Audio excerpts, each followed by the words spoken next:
Olá pessoal, aqui é Caetano Aneta do VFX Brasil e nesse tutorial nós vamos dar continuidade ao tutorial de explosão com Fluid Effects. Agora ajustando os parâmetros de render. Então no tutorial anterior nós terminamos com esse resultado. Eu vou dar play aqui na timeline. Basicamente isso é o que a gente tinha na simulação dinâmica feita no primeiro tutorial. Eu vou retornar aqui um pouquinho e eu vou renderizar essa frame. Uma referência frame 23 e vou clicar aqui em render.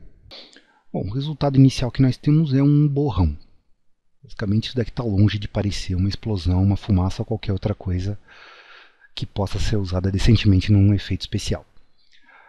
Eu vou armazenar essa imagem para a gente ter como parâmetro de comparação. Eu vou fechar aqui. A primeira coisa que eu vou fazer é aumentar a resolução do meu fluido. Então, com o meu fluido aqui selecionado, eu vou em Container Properties e vou aumentar o Base Resolution de 20 para 50. Vou retornar aqui para Frame, Play novamente. Como vocês estão vendo, a simulação é bem mais lenta. Mas tudo bem, para eu não ter que ficar toda hora clicando em Play, porque o problema atual é que, por exemplo, se eu quiser ver agora a frame 23 para ter como parâmetro de comparação com o anterior, se eu clicar aqui na frame 23, ele não faz o cálculo adequado. Ele não fica fazendo. Atualmente, do jeito que o Maya está calculando, ele precisa processar desde a frame 1 e ficar fazendo a 2, 3, 4 até chegar na frame que eu quero para poder obter o resultado. Para não ter que ficar fazendo isso toda hora, eu vou criar um cache desse fluido. O cache vai armazenar todo esse cálculo, assim eu posso ir diretamente na frame que eu quero para poder aplicar e ajustar parâmetros de render. Eu posso fazer isso porque os parâmetros de render não dependem da simulação dinâmica, eles são independentes. Então, uma vez a simulação calculada, o fluido calculado dentro do container, eu não preciso mais ficar ajustando ou dando play para ele poder calcular todo o fluido. Eu posso armazenar todo o cálculo num cache e depois ir ajustando os parâmetros conforme a necessidade. Então eu vou voltar para a frame 1, com o fluido selecionado, eu vou vir aqui no meu menu Dynamics, Fluid Effects, Fluid Anycache e vou dar um Create New Cache. Deixa eu dar um Replace Existing. Na verdade aqui pode ser que isso não apareça na simulação de vocês, eu já tinha feito a simulação anteriormente como referência. Se você clicar e não tiver um cache já criado, ele vai simplesmente começar a fazer o cache e só depois ele finaliza. Eu vou dar um pause agora na simulação e assim que ele terminar o cálculo do cache nessas 100 frames que ele tem aqui, aí nós retornamos. Terminada a simulação, agora eu consigo vir aqui e clicar em qualquer frame. Ele me apresenta o resultado muito mais rápido porque ele não está mais calculando o fluido, ele está simplesmente carregando o cálculo que foi feito da HD. Bom, vou voltar aqui para a frame 23, que nós renderizamos como referência anteriormente, e vou renderizar novamente agora com o fluido, com a resolução aumentada de 20 para 50. Trazer aqui, foi armazenado já, vou renderizar novamente. Bom, como referência, eu posso perceber que ele já ficou melhor. Continua sendo um borrão, mas é um borrão mais bonitinho. Certo? Mas ainda precisa bastante ajuste para poder parecer uma fumaça. Vou fechar o meu Render View. A primeira coisa que a gente precisa para poder ter um aspecto melhor é dar um pouco de volume para isso daqui. Ele está muito bidimensional, não está com uma cara tridimensional, apesar do fluido ser tridimensional. Se for observar aqui, de outros ângulos, ele tem volume, ele é 3D, mas a aparência simplesmente não está. Uma das coisas que a gente pode fazer para melhorar isso daqui é trabalhar na iluminação. Eu vou fechar aqui. Dentro do meu fluido, eu tenho uma propriedade aqui, uma seção chamada Lighting. A primeira coisa que eu vou fazer aqui em Light é habilitar o Self Shadow. Aqui na Viewport a gente já começa a ter uma cara melhor. Se eu for renderizar isso agora,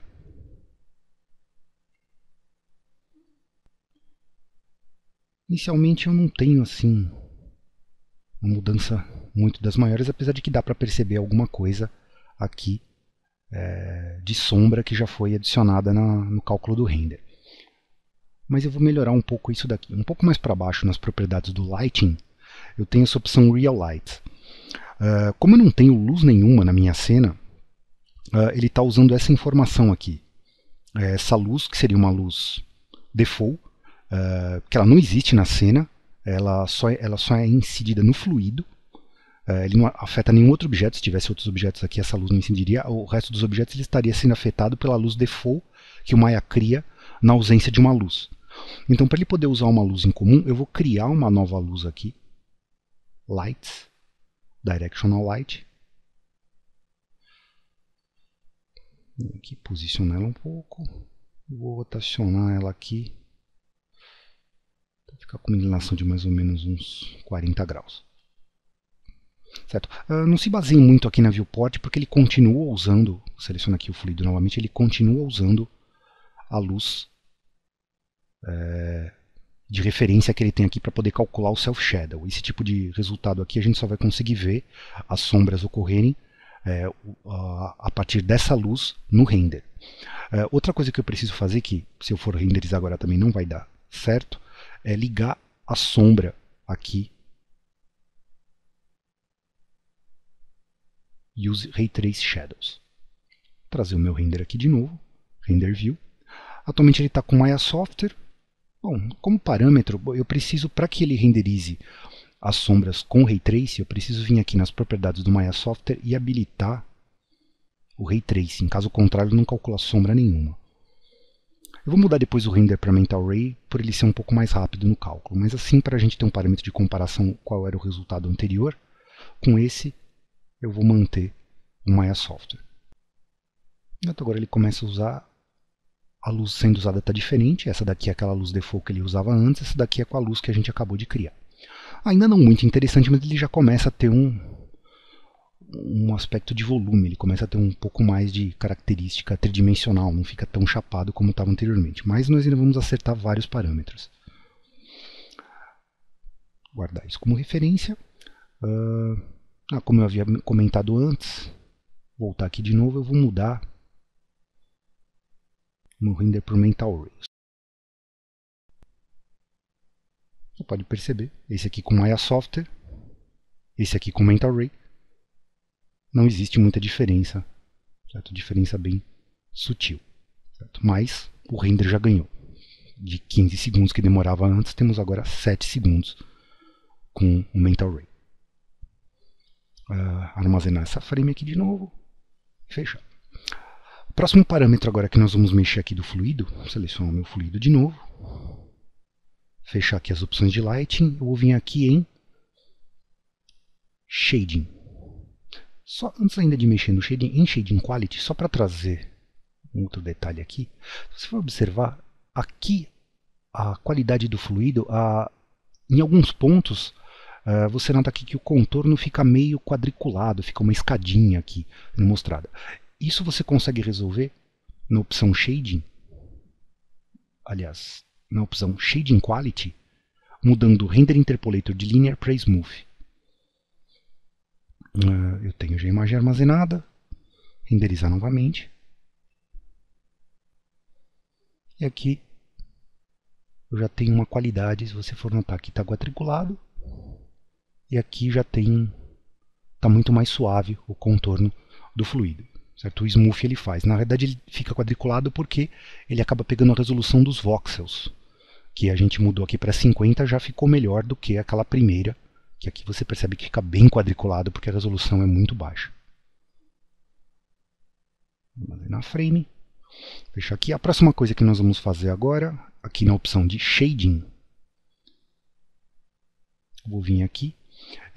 Na seção Opacity dentro de Shading, em Input Bias, eu vou aumentar esse valor aqui para 0.150. Certo? O que esse Input Bias faz?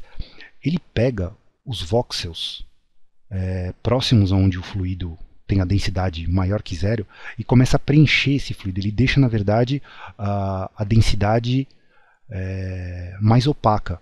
menos transparente e por isso ele começa a preencher. Se eu aumentar esse valor aqui demais, ele começa a preencher os voxels adjacentes ao fluido até ele, num caso limite, preencher todo o meu container. Aqui não é isso que eu quero. O que eu quero é que ele fique um pouco mais, pegue uma área um pouquinho maior do que aquela parte fina aqui que ele estava pegando antes. Então, 0.150 é o suficiente que nós precisamos. Já já a gente vai voltar e acertar mais parâmetros aqui no opacity.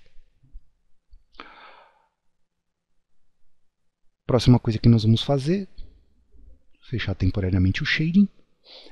Eu vou começar agora a texturizar o fluido. Se eu for renderizar mesmo agora com um pouquinho mais de volume,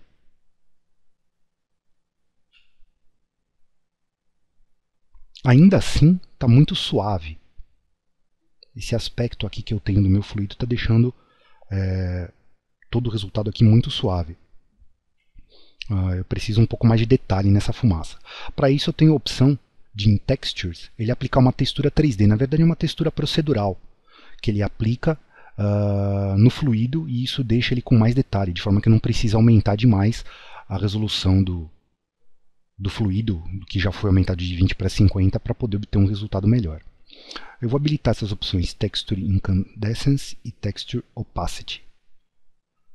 De eu ligar aqui o Texture Opacity, eu já começo a perceber. O Incandescence eu não percebo muita coisa porque eu tenho pouco do efeito de incandescência aqui. Esse efeito ele ocorre mais quando o fluido está aqui, onde ele tem a reação. Então, por exemplo, aqui onde ele está mais vermelho e amarelo, aqui com ele desligado e com ele ligado, eu tenho mais detalhe. Vamos voltar inicialmente a frame lá, aquela 23 que a gente está tomando como referência.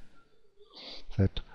Só ligar isso daqui não é suficiente, os parâmetros ainda precisam ser ligeiramente ajustados para alguns valores maiores. Eu vou aumentar esse valor do Deep Max aqui para algo um pouco maior. Apesar de eu notar diferenças aqui na viewport, as diferenças ficam mais acentuadas no render. Aqui na viewport eu não consigo ter um aspecto final do que o fluido vai ficar. Deep Max. E aqui mais abaixo, nessa opção Frequency, logo após Texture Time, colocar isso num valor de 2.6, 2.7 aproximadamente. Isso aí está bom. Certo. Renderizar aqui novamente o fluido.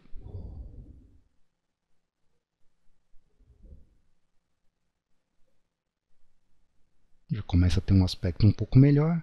Algumas outras coisas que a gente pode fazer. Vou colocar um pouquinho para baixo, eu vou ligar o Inflection. Isso já começa a ficar mais interessante o resultado do fluido. Outro ajuste que eu vou fazer nessa frame vai ser agora ir novamente para a opção aqui em Shading.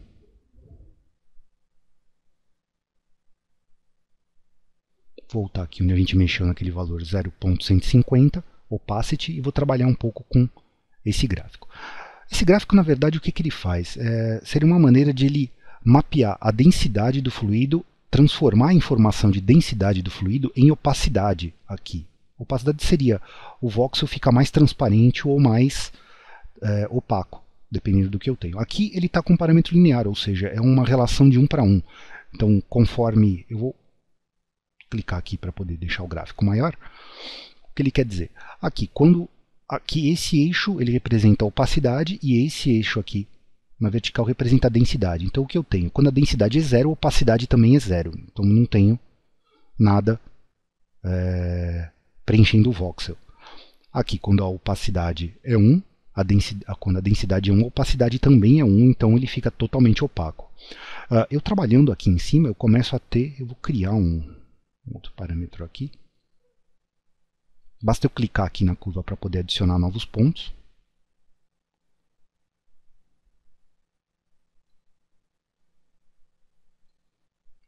Certo? O que ele começa a fazer? Ele começa a dar um aspecto um pouco diferente aqui para o fluido. Dessa forma, eu tenho, quando a opacidade está muito próxima aqui, quando a densidade está muito próxima de zero, ele já, deixando isso daqui um valor menor, ele já deixa bem transparente o fluido. e depois aqui ele já começa a crescer mais bruscamente a opacidade do fluido. Certo? Nisso a gente consegue ter um efeito mais interessante. Eu tenho alguns valores. Esses valores aqui que eu vou ajustando, na verdade, eu consigo ter um resultado similar ao final aqui na viewport, mas eu preciso ficar renderizando com frequência. Então tem alguns valores aqui que eu já cheguei, depois de fazer vários testes, renderizando e ajustando o fluido, que são os valores que eu utilizei para fazer o vídeo de referência. Então vou vir aqui nesse primeiro ponto, seria 0,0331 e a posição 0,516, certo? Esses valores foram coisas que eu fui conseguindo fazendo vários testes. 0,2715, 0,0903, 0,903, esse próximo aqui, 0,4967, esse aqui 0,1484. E por último, 4, na verdade, eles podem ser aproximados. Depois da terceira casa decimal, eu não vou dizer para vocês que você vai ter uma mudança muito grande nos valores.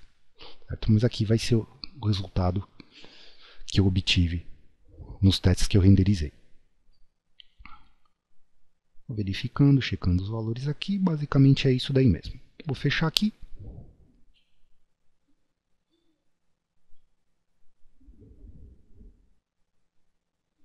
Voltar aqui para a frame de referência 23, trazer meu render view aqui de volta, gravar essa frame e renderizar novamente. Agora sim eu tenho um resultado mais interessante. Se eu vou comparar os outros que eu tenho aqui, esse, o anterior, apesar de já estar com textura, certo? Ele já não tinha, ainda não tinha tanto detalhe quanto o outro. Se eu for olhando para os outros mais antigos, então nós transformamos esse borrão em algo que começa a se assemelhar mais a uma fumaça. Gravar essa frame, fechar aqui o render view, certo? E nisso nós conseguimos ter mais. Certo? Como o parâmetro de render independe da simulação, ele se aplica em todo o meu fluido ao longo do render. Mesmo em frames aqui mais adiantadas, ele já tem um aspecto diferente depois do parâmetro aplicado. O último ajuste que nós vamos fazer vai ser aqui. Tem um parâmetro aqui em Textures, na seção Textures, aqui abaixo, que seria esse Texture Time. Esse Texture Time, ele anima a textura. Na verdade, ele vai aplicando um valor aleatório e vai calculando a textura, mas de uma forma progressiva. Não é um valor que simplesmente muda aleatoriamente e fica flicando, piscando na tela. Ele procura fazer isso de uma maneira mais suave. Então, para poder dar um pouco mais de movimento aqui à fumaça, o que eu vou fazer vai ser criar uma expressão. Eu vou clicar aqui com o botão da direita em Texture Time, Create New Expression, vou selecionar o meu parâmetro, Ctrl C, Ctrl V, e dizer que textura é igual a time. Certo? No tutorial do tubarão, eu utilizei uma expressão similar. Foi a única coisa que o time foi multiplicado. Aqui eu vou deixar simplesmente igual a time. O que ele faz? Ele pega o valor de tempo da minha timeline, no caso, como por padrão ele é criado a 24 quadros por segundo, a cada 24 quadros o valor do time é 1. Em 48 seria 2 e entre esses valores seria um valor decimal, 0.1516, 0.48, alguma coisa assim, dependendo do que a gente tem. Depois dá para a gente conseguir ver esse valor aqui, depois da expressão criada. Com ele aqui selecionado, com a expressão inserida aqui no campo, eu vou dar Create. Close. Muda de cor para indicar aqui agora uma expressão que está controlando. Então aqui nós temos, então, na verdade, quando o time é 13 frames, texture time, que é igual a time, é 0.542. Se eu for aqui no frame 1 depois desse 24, eu tenho exatamente 1, que é o valor do correspondente à minha timeline de tempo, que é 24 quadros por segundo. Então, em 24, no frame 24, eu tenho 1 segundo exatamente. Dessa forma, eu tenho um parâmetro a mais animado na hora de fazer a minha simulação. Para completar, eu vou carregar aqui uma frame de background, para a gente poder posicionar a explosão em algum local. Import image. Selecionar Nature 0025P. Open. Trazer aqui o meu Solution Gate.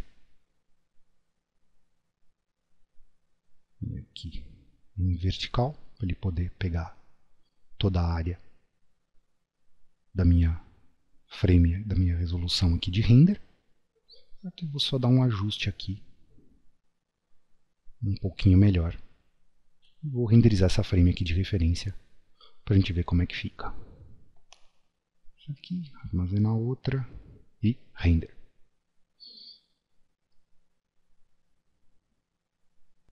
E aqui temos o render final de uma das frames como exemplo.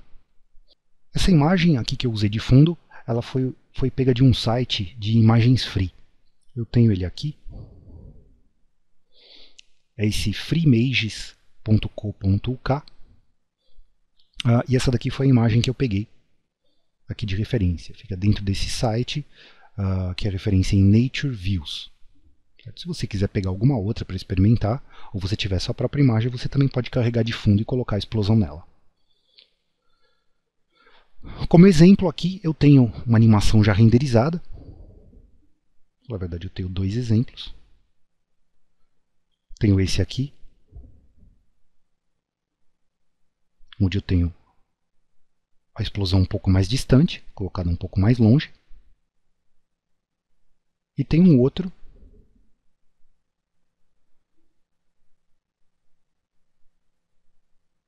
a explosão aqui foi colocada um pouco mais próximo. Simplesmente vou movimentar a câmera, aproximar ou afastar um pouco mais ela aqui da cena para poder observar o resultado. Bom, nesse tutorial é só, espero que tenham gostado, postem seus comentários e nos vemos no próximo tutorial aqui no VFX Brasil. Obrigado!